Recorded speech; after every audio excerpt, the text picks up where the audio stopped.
Meet এবং cheese দিয়ে আজ আপনাদের সাথে শেয়ার করছি আমি খুবই মজাদার পাস্তা রেসিপি। ছোট থেকে বড় পরিবারের সবাই কিন্তু এটা খুবই পছন্দ করে খাবে। তো প্রথমেই একটু রসুন দিয়ে দিলাম তেলের মধ্যে, তেল গরম করে তারপর একটু কাঁচামরিচ কুচি, পেঁয়াজ কুচি। এগুলি ভালো করে লাল হয়ে আসলে দিয়ে দিলাম কুচি করে রাখা মিট।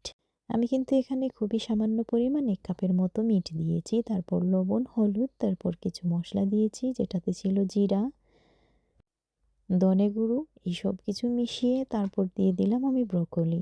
যেহেতু সবজি হেলদিকর খাবারের প্রয়োজন, তাই আমি সবসময় চেষ্টা করি কিছু সবজি অ্যাড করার। এখানে স্পিনাচ দেওয়ার পরে ভালো করে নেড়েচেড়ে একটু সিদ্ধ হয়ে গেলে পিঁয়াজটা দেখেন একদম সিদ্ধ হয়ে গেছে, বেশি না ২ মিনিটের মতো। তারপর পাস্তাগুলা দিয়ে দিলাম।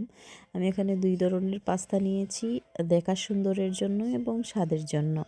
দেখতে ভালো হলে খাবার খেতেও ভালো লাগে, তাই চেষ্টা করেছি ২ ধরনের পাস্তা রাখতে। এই তো ফাইনালি আমার হয়ে গেল। এখন একটু চিজ দিয়ে দিলাম।